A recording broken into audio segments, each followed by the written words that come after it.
This is AV SuperFriends Perspectives, a collection of interviews, discussions, and presentations from conferences, trade shows, and events that just don't fit either of the other two shows. Some are long, some are short, but they'll all have valuable insights, useful information, or just good conversation with thought leaders and subject matter experts. And now, the AV SuperFriends. So we're still at Northwest Met. Still here talking to people. We're grabbing people as they go by. Just grabbed Joe Way from University of Southern California. Joe's new to the industry. New guy, up and coming. Just getting started. So Joe, we were just chatting about working with manufacturers and trying to come up with better products that better fit our spaces. A couple of years ago, pre-COVID, you did a campus-wide digital conversion to modernize all the spaces at USC. And pretty much across the board, what was about 2 years before COVID, you guessed correctly. I got lucky. I got really very lucky. Yes. So let me ask this question. If you were doing that now, based on faculty feedback, based on what we've seen over the last 2 years, would you make changes? What would those changes be? What would you do differently? Or would you do everything exactly the same? It's interesting because, when I was putting this together and I had to walk in and sell this idea, everyone thought I was on crack until COVID came. And then the provost comes and goes, "How are we going to solve this?" I'm like, "We already did. Like, we're fine." And then as we come back, if I had to revisit it, I don't know that I could, only because no one understood why until they had a reason to understand why. Yeah. Right? It was all a feature set until it became the norm. Right? And no matter how much I wanted people to do these things, like what actually was the inspiration is on all of our USC stuff, we talk about that we're a global institution. And yet we had technologies that was like crap. I mean, you had to try to be that bad. Like, literally, let me design the worst thing I can, and then I'm going to design it worse than that. And yet, right? I think that's probably a common story you'll hear from a lot of schools, that everyone was kind of trying to approach 5 years ago, let's say 10 years ago, but it was kind of kludged together, house of cards with duct tape, and this room works this way and that room works this way, and then you have the rooms that have 2 touch panels in them, and how do I get this into there? And I agree, and it's the land of adapters and converters and tchotchkes and widgets, and you're right, but I think that was common, and so it sounds like you had the opportunity to say, okay, look, I'm starting from scratch, we're going to do this right, because we are a global institution, so how do we build that out? Yeah, and that was really the whole thing is, we are very big on user-centered design. And that's actually how we came up with it, is we brought faculty in, we brought students in, and we spent a solid, 2 weeks of appointment after appointment sitting there. We want you to come in, literally outside, open the door, we're going to mic you up, and I want you to walk through what you do. Literally from, I am turning the knob and opening the door, and I am walking in and setting this down, and I'm going to pull out my laptop and play, and we started going through that. So computer science, how do you make a peanut butter sandwich exercise? Exactly. You want to look at process. And that was really where we came from this. We said, okay, now that we know everything they're doing, how can we simplify that? If they have 4 steps, can we make that one thing, and can we automate it? Where are the commonalities? And that's where we started to go with it, and that's how we came up with the design. And then from there it was, okay, now how can we make it so that it's aesthetically pleasing? It does everything it needs to do. Simplify this. How can we have all these features that they don't need to know about? Same thing on our touch panel. It's I say this all the time on webinars. We don't have system on, system off. It's start class and end class. Right? Because that's what our faculty said. That's the experience. I'm going to come in, I'm going to start class. Okay. So you don't need an on button. You need a start class button. Right? And the same thing, since we do use Zoom, and we did before, the Flex is our thing, and it still uses the input. And if you're doing, there's a button for Zoom and then button for wireless sharing. Well, guess what? It's the same damn thing. It literally, but to the customer. Right. And so going all the way back to the question I didn't answer yet, what would I have done different? this is what we're doing this year, since we can't get product anyway, so it's not like we can do any installs. We're going to now bring our faculty back in and go, now you teach different. See, when you did this 3 years ago, you didn't think through this. We designed based on that. Now go through. I come in, and so we need to rehear. Where in that process is bring my virtual students in, hit the record button, right? We tried to automate it, but now we want to rehear the process, and then we'll adapt from there. And that's the only thing that, going back, I wouldn't do anything different, but now we have to change so that we can keep that ease. You have to do the process again to update kind of what's there. Were there any aha moments and through that where you kind of got where faculty had, I just do this to make this work like this, where like sometimes when we stop and watch faculty in a space with technology, we see it's like, wow, they're doing this and they're tricking it and they're doing all these little weird steps because that's what they've just grown accustomed to doing. Were there any pieces that jumped out through that kind of process mapping?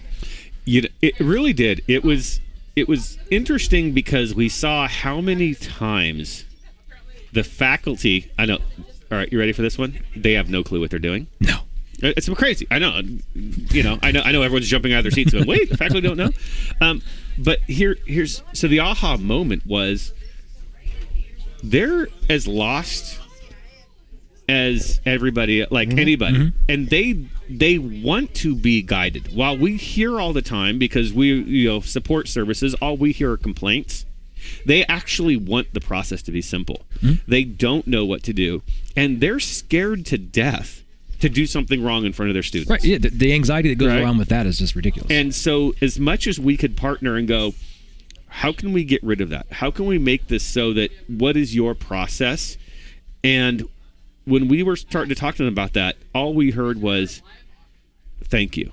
Like, no one's really wanted to listen to us. We say we do, but as technologists, we often come from the point of view of, well, this is the technology we want you to have. This solves your problem, and then we leave them to figure it out. Well, that's that IT model where it's just like our job is just to provide you a tool, but it's like no.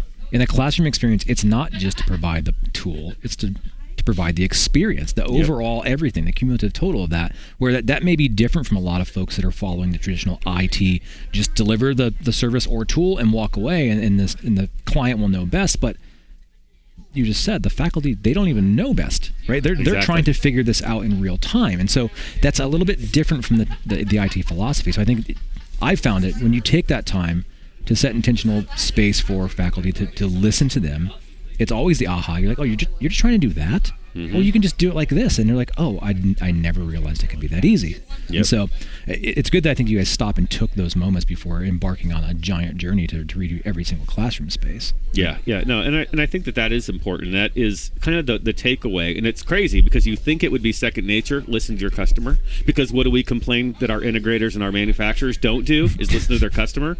And yet we go into our classrooms and we go into our campuses. Do we really listen to our customer and listen to them, right?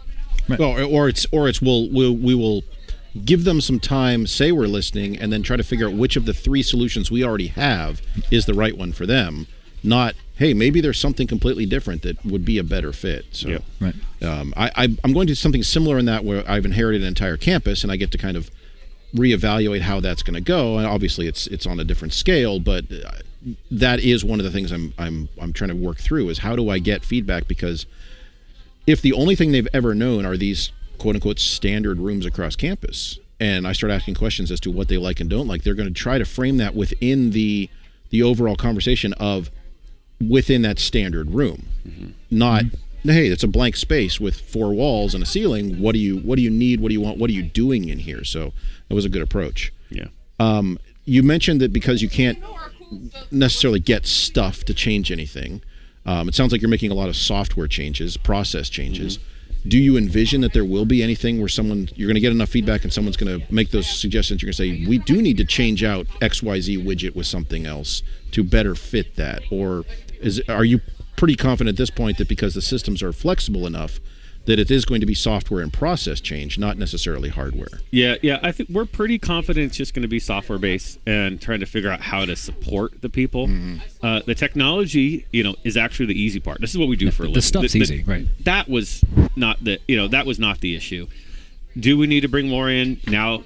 Do we need added microphones? Do we need to support some of that? Yeah. You can't do 500 rooms and nail it 100%. You're just not, right? Yeah. So it's more of a kind of tweak the system rather than think of, oh, we missed a piece. Yeah, were there a wholesale infrastructure changes you had to take in mind when you were embarking on that? And if so, where I'm kind of going is if there's a school that's like, I need to do this, but there's no way in hell I'm ever going to be able to do it all in one shot. What are the top things? We're going to try to align our core. What's the core and what's that philosophy? Yeah. No, that's good. And by the way, don't do it all in one shot. It was the stupidest thing I ever could have done. You gambled and it paid off, but don't ever do it again. Yes, absolutely. What would you do differently? I wouldn't do it. That's what I would do differently. Don't do this. But I'm a gambler, right? So I don't expect other people to be gamblers. So if the few things to do, we were very lucky. Before I came in as part of our quote-unquote digital transformation, right? Mm-hmm. But 2 years before that, they did that for our internal, like when you said infrastructure. Mm-hmm. We just upgraded. We have 10 gigs up and down everywhere to every port, okay? That was there before I came in. Okay. Most people don't have that. They still got their, Cat 3, Cat 4 telephone wire running between their walls, And so I got very lucky that I came into our network could handle anything. Mm-hmm. So first thing, don't even think about doing anything like that until you've worked with those teams. Make sure, I've always said, it's really easy for us to say, oh, it has an RJ45 on the back, so therefore I'm going to plug it in the wall. Right. Well, you realize you can't just, on the other end of that is someone's blade, right? You've got to serve it. It plugs in somewhere. Yeah. And so you can't kick that cost down the road. You go, oh, AVIP is so, you hear this from our manufacturers. It's so cheap to do. It's $1,000 per an encoder decoder. Mm-hmm. Yeah. That runs into a $300,000 server, or right? Many of us who have to put in a managed layer 3 switch in the room so we can manage that before it even gets to their blades. So that's another cost that wouldn't necessarily be on someone's radar if their current network is fine and they are just putting a little $100 5-port switch and they're good. It's like all of a sudden we've added a not insignificant cost to the space to do that. Yeah, absolutely. And I think that's kind of the key is have those conversations, figure out which way to go with it. Odds are your institution's already thinking those things, but they don't know your needs until you bring it up to them. And then from there, the next top thing to do is reach out and have conversations. Don't trust me. Don't trust you guys. Definitely don't trust us. Do not trust what I'm saying right now. Because everyone has a unique situation. Absolutely. What is the process and pedagogy of your institution? What is your identity? When I was at Cal Baptist, very different than USC, right? Cal Baptist was there's a computer in every room. You're going to log in. You're going to authenticate. USC is a bring your own device only. You're on your own. Good luck. There you go. Right. That's two very different types of teaching, right? And which one is for you? And then figure out your solutions. And there's plenty of products out there. There's plenty of things out there that you can do that. And then come to people like us. Then reach out to those of us who have done it and say, can you help guide me? That's the great thing about our vertical is we can serve as consultants for other people because we've gone through it already. And there's other schools that have done that too. Yeah, I think it must be unique there, and there may be others, maybe some of the live events folks, but I think within our vertical it is unique that not only are we happy to share our successes and our failures and our challenges, we are happy to ask others, hey, what did you do? Because I tried something similar and this did not work. How did you make that happen, sort of thing? So I think there's a lot of opportunity there to definitely reach out to those, to those fellow colleagues. Cool. Well, Joe, anything else words of wisdom for folks here? And if you had a couple moments they're doing these kind of this disruption and this adapting to this high flex, high things. What are some things that you would say be mindful of this and speaking on behalf of that faculty side? How can we be more attentive to what the faculty needs are? Communication and building bridges, and especially wherever you are in your organization. Don't leave it. And here's the thing. Everyone has their teaching and learning center, their whatever. Those people don't have a clue either. Okay, just so you know, literally they live in a world of white papers, and that's what they do. They live in a world of, they live in a perfect world. This is how we should teach, and everything is wine and we, roses. we live in a world of spec sheets. So, yeah. And don't. I mean, I love our Center for Excellence in Teaching, but they only talk about pedagogy. They don't talk about delivery, right? And so, connect with them, but don't throw too much into it. Connect right to the people doing it. That's my words of wisdom. And don't, I guess the thing is, find the people who complain the most and bring them in and buy them coffee, because they're the ones who you need to figure out your solutions around, right? They're the ones who are complaining for a reason, and listen and make them your champions. Absolutely. Love it. Well, Chris, what do you got? I think we're good at that point. We'll leave it there. We'll keep this short. Yeah.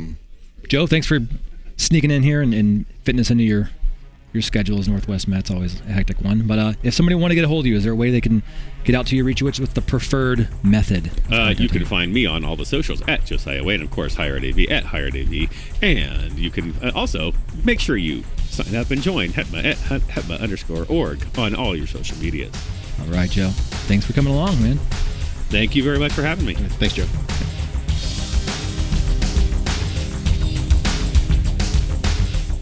Well, that wraps up another episode of AV Super Friends Perspectives. If you have a perspective to share, you can contact us with questions, topic ideas, or general complaints at mailbag@avsuperfriends.com.